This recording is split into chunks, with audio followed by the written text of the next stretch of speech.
Tanto al abogado Luis Maigua, le tenemos que preguntar en primerísimo lugar dónde está el señor Cerrón, porque lo que le corresponde, y usted lo reconocerá como abogado, es entregarse a la justicia en vez de estar cultivando el misterio y hallarse desaparecido, ¿no? Muy buenas noches, buenas noches. Gracias por la invitación. Esa es la primera pregunta que probablemente todos se hagan. Lamentablemente, nosotros hemos sido notificados recién a aproximadamente 6 de la tarde, el contenido completo de la sentencia. Estamos analizando el contenido. Yo me he comunicado con mi patrocinado, señor Vladimir Cerrón.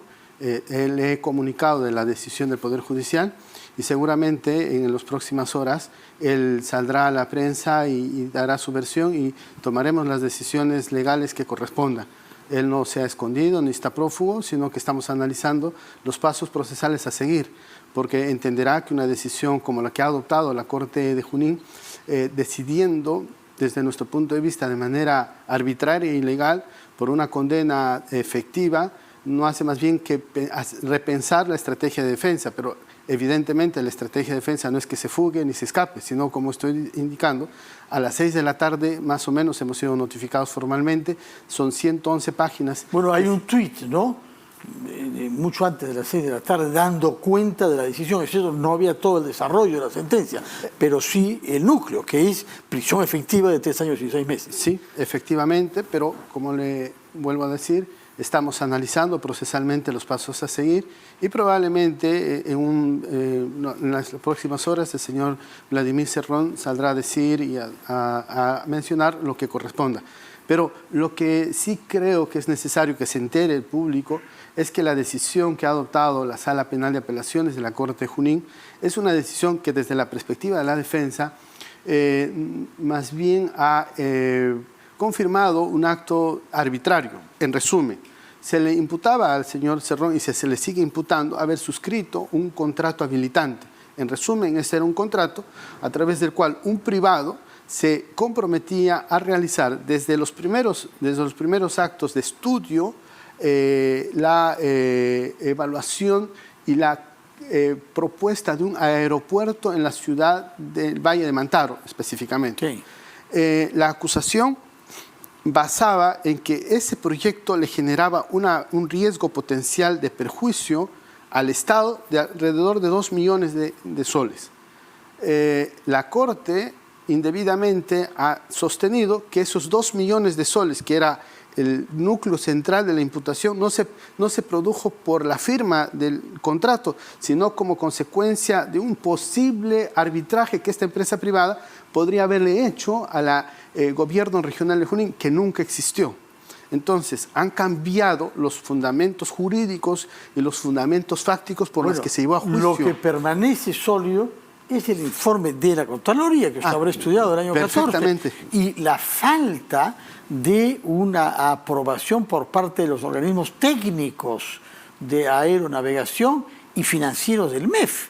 O sea, acá se han trajinado todas las instituciones que garantizan que un consorcio de ese tipo no pueda aprovecharse de buenas relaciones con el hombre del poder, en este caso el gobierno regional, para beneficiarse de algo que no, sin ofrecer garantías. Sobre eso también hay otra versión, porque en el juicio ese informe de Contraloría fue rebatido y básicamente sobre la aplicación de la ley que estaba vigente al momento de que se produjo ese informe de Contraloría. En resumen, el informe de Contraloría dice que no se pidió la consulta al MEF y a otras autoridades, pero eso se producía en tanto existía una ley que cuando se inició el procedimiento no establecía esa consulta al MEF. Pero más allá de eso, que puede ser técnico, ¿qué ha dicho la Corte de Huancayo? Ha dicho lo siguiente, que todo ese procedimiento tenía que llevarlo a cabo y acaban de mencionar que los responsables serían los miembros de Consejo Regional que fueron los que evaluaron, los que otorgaron la buena pro, los que evaluaron la propuesta del proponente, y no el gobernador, porque es con acuerdo de Consejo Regional que se decide otorgar la buena pro. Y el señor Vladimir Cerrón, como expresidente de gobierno regional, le ordena que suscriba el título habilitante. Él no decide no toma partido. Tenía mayoría en el Consejo Regional, pero tampoco lo presentemos como una víctima de gente que lo ha traicionado. Yo no creo, en el Consejo Regional la mayoría eran miembros de Perú Libre. Yo no creo que lo esté poniendo como víctima, sino que el derecho penal requiere el principio de culpabilidad, la responsabilidad por el hecho propio. La Corte de Junín hoy dijo, el presidente de la Sala de Apelaciones dijo que los responsables de la decisión de que se firme el título habilitante, que se le otorgue la buena pro a esta empresa, fueron los miembros del Consejo Regional porque la ley de asociación pública-privada así lo exige. Entonces, y además teníamos un organismo promotor de inversión, es decir, el organismo promotor de inversión y el Consejo Regional llevaron de inicio a fin el procedimiento. Nadie estaba de acuerdo con que se haga este aeródromo, porque hay el de Jauja. ¿Qué sentido tenía crear otro aeródromo? Había otras prioridades. Sobre eso también se discutió en el juicio. Se dijo que era relativamente falso esa versión, porque la ley de 1985, que no se ha derogado hasta hoy, decía que se tendría que construir un aeropuerto alterno a Jorge Chávez ubicado en el Valle de Mantaro. Y cuando se... No, Jorge Chávez es el de Lima. Por eso, alterno a Jorge Chávez en el Valle del Mantaro. Ya. Entonces, pero el alterno es, como usted sabe, en Pisco, el Valle es en Pisco.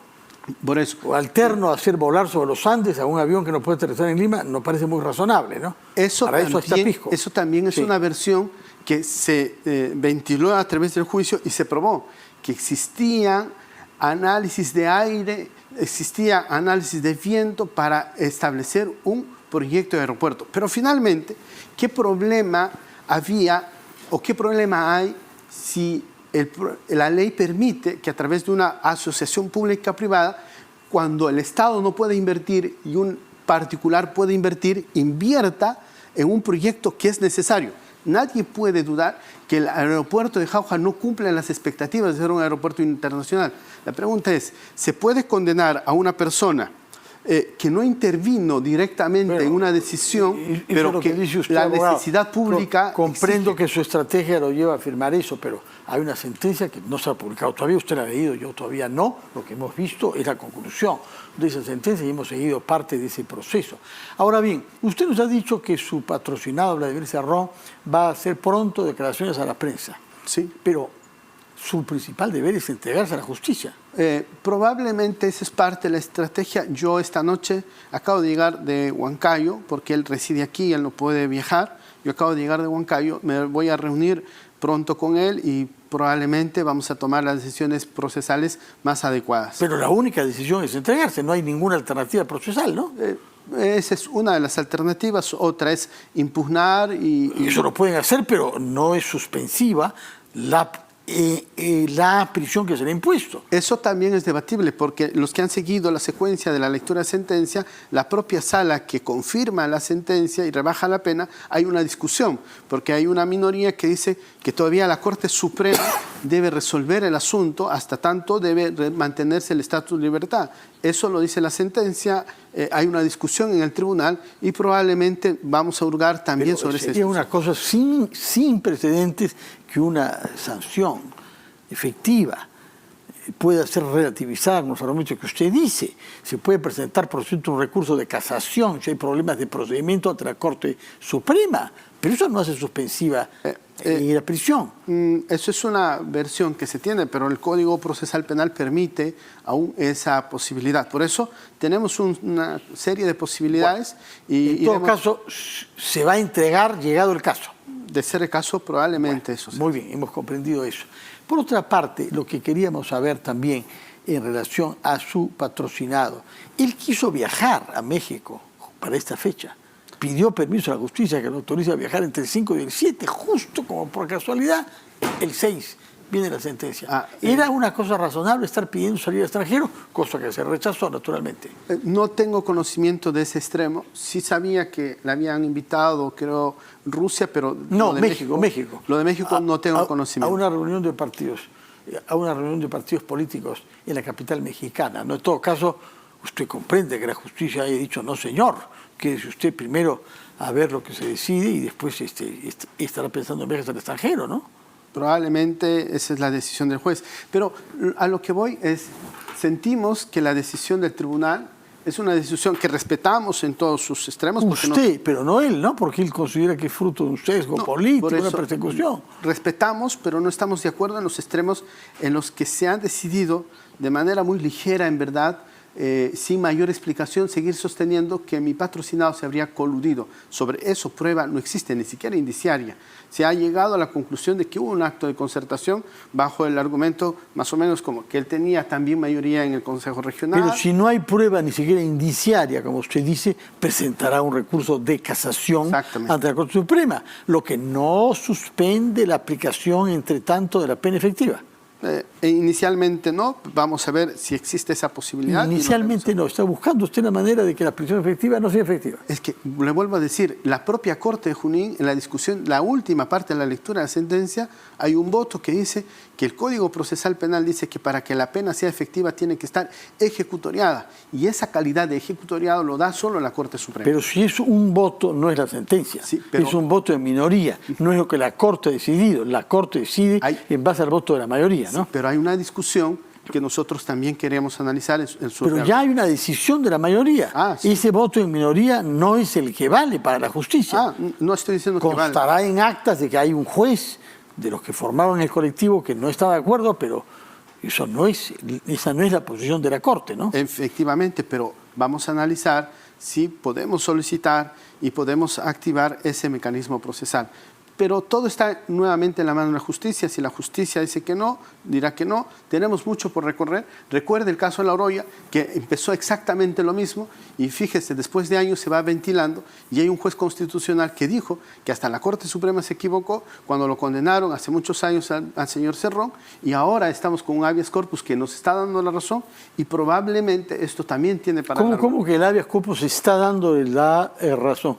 No puede haber gerundio en habeas corpus. ¿Le dio la razón o no? No, es que estamos en un proceso de primera instancia. Entonces no le está dando la razón, pues no interprete las cosas así. Podrá decir que le ha dado la razón cuando se pronuncia en habeas corpus. Pero tenemos una sentencia de primera instancia fundada, y eso quiere decir que mientras no se apele y no se revoque esa sentencia, tiene todos sus efectos. Bueno, señor Maigua, abogado defensor de Vladimir Cerrón, muchas gracias por estas explicaciones. Y sobre todo por habernos dicho que el señor Cerrón se va a entregar. Quiere dar antes declaraciones a la prensa, lo puedo entender, pero acá la decisión es que se entregue y, como usted dice, es la única manera de mostrar respeto por la justicia, ¿no? Como le digo, acabo de llegar yo de Huancayo, voy a reunirme con él y probablemente... ¿Tomó el avión en Jauja? No, vine por tierra. Y por tierra, porque está en el aeropuerto de Jauja, pues no se entiende cuál era el empecinamiento en construir un aeródromo en la ciudad misma, cuando funciona. Como le digo, la ley así lo establece y hasta ahora no está derogada, que alterno al Jorge Chávez debe existir un aeropuerto en el Valle del Mantaro. Y esa ley no ha sido derogada, y a partir de esa ley... Jauja es el Valle del Mantaro también, pues. Se indicó que la ubicación tiene que ser entre Sicaya y Orcotuna. Entonces, existe detrás de esa decisión del gobierno regional a través del Consejo Regional, que aún se mantiene. Es más, en la ley de presupuesto del año 2022, el Congreso ha activado un presupuesto para reiniciar ese proyecto, es decir, ese proyecto no está de todo descartado. Políticamente podríamos discutir mucho, pero la ley de presupuesto del 2022 lo incluyó como una posibilidad. ¿Tiene otros casos judiciales pendientes el señor Vladimir Cerrón? Muchos, en verdad. Yo soy uno de los abogados que lleva los casos en Huancayo. Calculo yo unos 12 o 13 casos todavía. Entonces, ¿todos son obras públicas impulsadas por él como gobernador regional? Todas son en razón a la función pública que él ha tenido. ¿Y alguna de esas obras públicas se ha llevado a término? Porque el problema es que muchas obras públicas iniciadas por él que están paralizadas.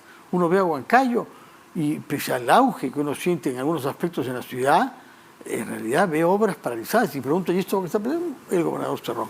Sí, yo sobre las cosas técnicas no podría mencionar porque no tengo competencia Usted es un huancaíno de adopción, usted es pasqueño de origen, pero huancaíno de adopción, y sabe lo que pasa con el puente Comuneros, sabe lo que pasa con hospitales, sabe lo que pasa con obras de infraestructura vial, ¿no? Sí. Por todas partes, a uno le dicen, no, esto se paró porque Cerrón hizo las cosas mal. Bueno, son versiones políticas. En verdad, yo lo que hago es asumir la defensa técnica sobre las cuestiones en concreto. Si se decidió o no se decidió realizar las obras, pues en verdad no tendría cómo opinar sobre eso. De acuerdo, nada de lo político lo ve usted. ¿Y cómo llegó a ser defensor del señor Vladimir Cerrón? ¿Usted es miembro de Perú Libre? No, yo soy abogado, profesor universitario en Huancayo, me dedico al derecho penal y pues fui convocado, pues, entiendo yo, porque pues, mis años de docente universitario han sido el motivo para poder asumir la defensa y como se lo digo, mi defensa es puramente técnica. ¿Qué otros casos ve usted de señor Cerrón? Porque nos ha dicho que tiene numerosos, y usted mencionó 12. ¿Cuántos de esos son? Hace 2 días acaban de absolverlo por un caso que tenía en la región Junín, por la construcción del Hospital Carrión, que es uno de los hospitales más importantes del Perú. Es un hospital que se construyó. Pero no funciona todavía plenamente, ¿no? Evidentemente que sí.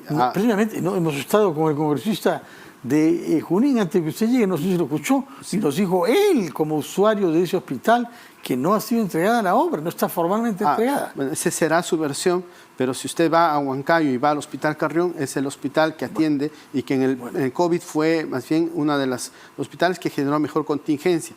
Bueno, la versión política no puedo opinar, pero sobre eso lo procesaron y hace unos días fue absuelto. ¿Y qué otros casos tiene pendientes todavía que usted vea? Sí, unos casos de construcción de algunas otras, por ejemplo, tenemos investigaciones sobre supuestas malversación de fondos porque se habrían malversado cuando lo que se hizo fue técnicamente sacar el dinero de proyectos que no tenían ningún fin para implementar otros proyectos y que la Fiscalía entiende hay un par de casos que esos de malversación de fondos, ¿no? Pero que creo yo técnicamente si uno evalúa el caso no tendría por qué haber llegado a tal. Bueno, usted es un abogado, nos dice técnico, profesor universitario y rechaza entrar en argumentación política, nos ha hecho saber además que no es miembro de Perú Libre. ¿Qué haría usted como abogado de este caso si el señor Cerrón pidiese asilo político? Decisión que parece alentada por algunos compañeros de su partido que sostienen que esto es una pura persecución política. Si a mí me pidieran la opinión, yo diría que hay que analizar el real contexto. Y el real contexto que yo tengo como técnico es que esta sentencia es bastante injusta porque se le ha sobrecargado de pruebas que no hay. No hay ninguna prueba directa ni indirecta que el señor Cerrón se haya concertado, se haya reunido o conozca a las personas que fueron las que finalmente se beneficiaron con la buena pro. Él nunca conoció, hay un tufillo, sí, entiendo yo, y lo digo de manera técnica, una persecución bastante compleja.